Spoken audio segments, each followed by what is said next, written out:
नमस्कार दर्शकों। आज हम आप सभी को भक्त रामदास जी की कहानी सुनाएंगे।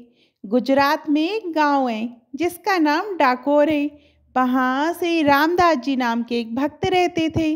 वे हर एकादशी पर द्वारका जाकर श्री रणछोड़ जी के मंदिर में पूरी रात कीर्तन करते थे और अगले दिन वापस लौट आते थे।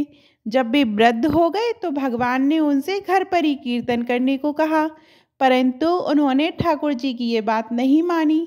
उनकी निष्ठा देखकर प्रभु उनसे खुश हो गए और बोले, तुम्हारे यहाँ आने का कष्ट मुझसे सहन नहीं होता, तुम मुझे अपने घर ले चलो। ठाकुर जी ने कहा, अगली बार गाड़ी लेकर आना, मैं तुम्हारे साथ चलूँगा।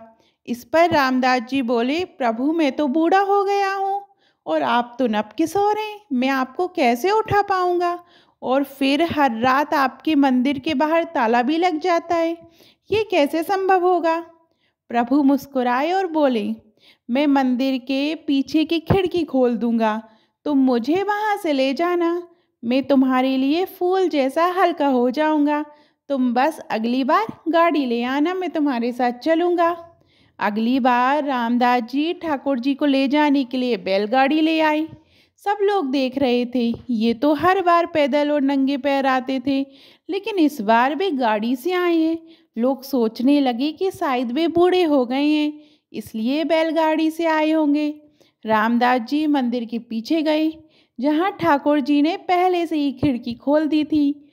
ठाकुर जी ने अपना पूरा श्रृंगार और गहने पहन रखे थे। उन्होंने रामदास जी से कहा, मुझे अपने साथ ले चलो।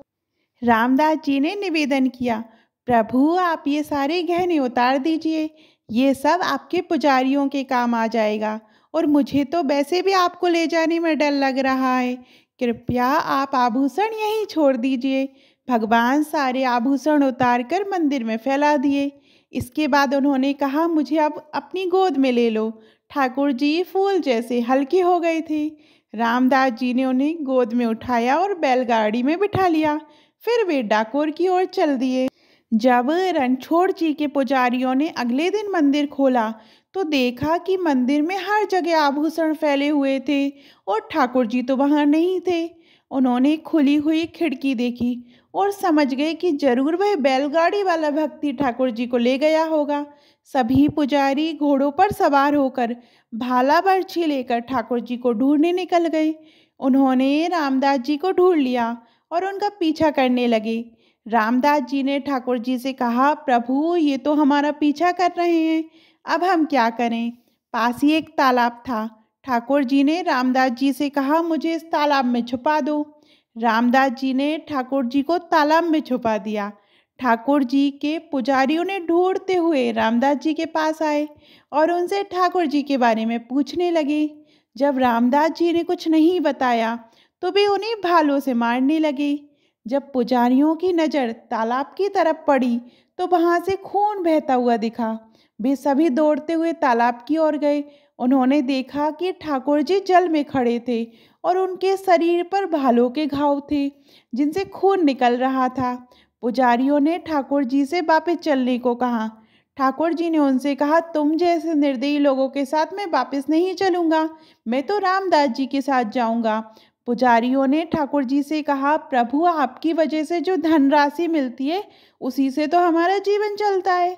ठाकुर जी ने उत्तर दिया, बस धन की बात है, धन की बात है ना रामदास जी, तुम सबको मेरे वचन के बराबर सोना दे देंगे। सारे पुजारी ये सुनकर खुश हो गए और इस प्रस्ताव पर राजी हो गए। ये सुनकर रामदास जी बोले, अरे प्रभु, एक तो आपने वैसे ही मुझे पिटवाया और अब कह रहे हो कि मैं इन्हें सोना दे दूं। मेरे पास सोना कहाँ है, मैं तो गरीब हूँ। प्रभु ने सबको डाकोर चलने को कहा। रामदास जी आगे आगे ठाकुर जी को बैलगाड़ी में लेके चले और ठाकुर जी के पुजारी अपने घोड़ों पर उनके पीछे पीछे चल रहे थे।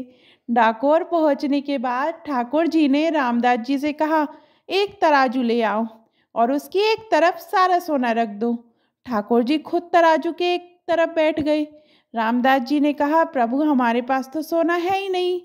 ठाकुर जी ने कहा, तुम्हारी पत्नी की एक छोटी सी पतली सी नथ सोने की है, उसे ले आओ, उसी में मैं तोल तुल जाऊंगा।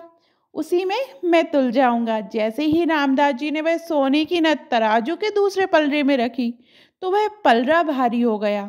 ठाकुर जी ने अपने पुजारियों से कहा, सोना तो मेरे वजन से बहुत ज्यादा है, लेकिन रामदास जी उदार हैं, तुम ये सारा सोना ले जाओ।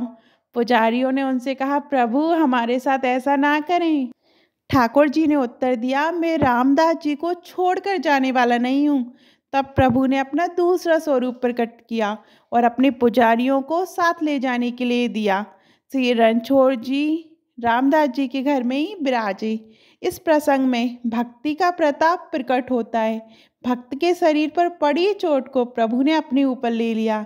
रामदास जी भगवान को एक डाकू की तरह लूट आए थे, इसलिए उनके गांव का नाम डाकोर पड़ा। आज भी श्री रणछोड़ भगवान को इस घटना की याद में पट्टी बांधी जाती है। आपको श्री रामदास जी की ये कहानी कैसी लगी कमेंट में ज़रूर बताइएगा। और अभी तक आपने हमारे चैनल धार्मिक चमत्कार को सब्सक्राइब नहीं किया तो सब्सक्राइब करिएगा। धन्यवाद।